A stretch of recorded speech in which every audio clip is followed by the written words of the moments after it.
எந்த ஒரு ரெஸ்லிங் செய்திகளையும் மிஸ் பண்ணாமல் இருக்க சேனலை சப்ஸ்கிரைப் பண்ணிக்கோங்க.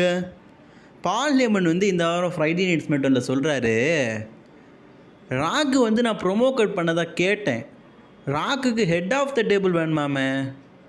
ராக்குக்கு ரோமன் ரெயின்ஸை பற்றி இன்னும் நல்லா தெரியலை. அவன் ஹெட் ஆஃப் த டேபிள் மேலே ஆசைப்படுறதெல்லாம் அவனுக்கே கொஞ்சம் ஓவராக தெரில. அவன் வருவாராம், ரோமன் ரெயின்ஸ் கிங் மேக்கராக டபிள்யூபிள்யூ இருப்பாராம். இவர் அந்த பதவி வேணும்னு சொல்லிட்டு நிற்பாராம். இதெல்லாம் கேட்கும்போது காமெடியாக இருக்குதுல்ல.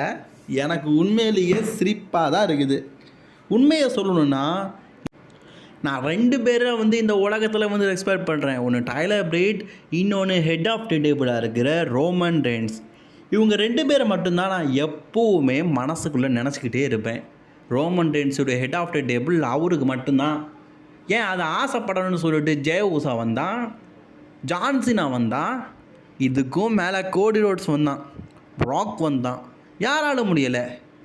ஏன் சிஎம் பாங்கு கூட வரலாம். சிஎம் பாங்கு ஒன்று சொன்னால் எனக்கு ஞாபகம் இருக்குது. நான் பால் ஹேமன் காய் அப்படின்னு. அதாவது நான் அட்வொகேட்டாக ஒர்க் பண்ணும்போது என்னுடைய காயின்னு சொல்லிட்டு நீங்கள் எல்லாருமே சொல்லலாம். ஆனால் நான் இப்போ அப்கிரேட் ஆகிட்டேன். நான் வாய்ஸ் மேன் ஆகிட்டேன். நான் அட்வொகேட்டாக இருக்கும்போது ப்ராக் லெஸ்னர் காய், அதுக்கப்புறமா சிஎம் பாங்க் காய், எனிமோர் நீங்கள் யாரோட காய் வேணாலும் சொல்லிக்கலாம். ஆனால் நான் இப்போ அப்கிரேட் வெர்ஷனில் இருக்கிறேன். நான் இப்போ வாய்ஸ் மேன். என்னுடைய 2 கைகளும் ஒரே ஒருத்தரை நோக்கி தான் நிற்கும். அது ரோமன் ரெயின்ஸை நோக்கி. ரோமன் ரெயின்ஸுக்கு மட்டும்தான் நான் தலை குனிவேன். ரோமன் ரெயின்ஸுக்கு மட்டும்தான் என்னுடைய கை கும்பிக்கிட்டு இருக்கும்.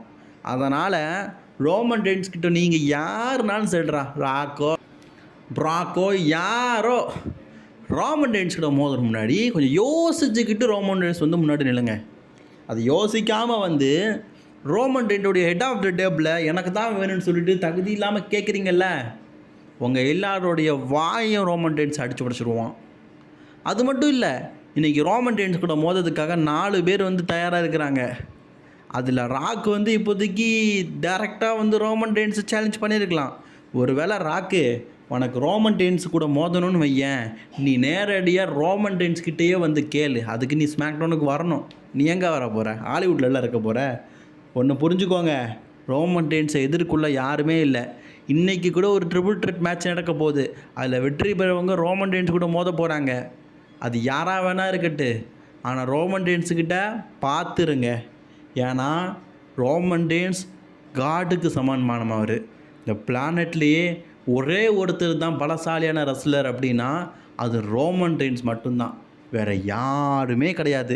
இந்த பிளானட்டில் ரோமன் ரெயின்ஸை எதிர்த்து கொள்ளதுக்கு ஒருத்தன் பிறக்கவும் இல்லை, பிறக்கவும் மாட்டான்.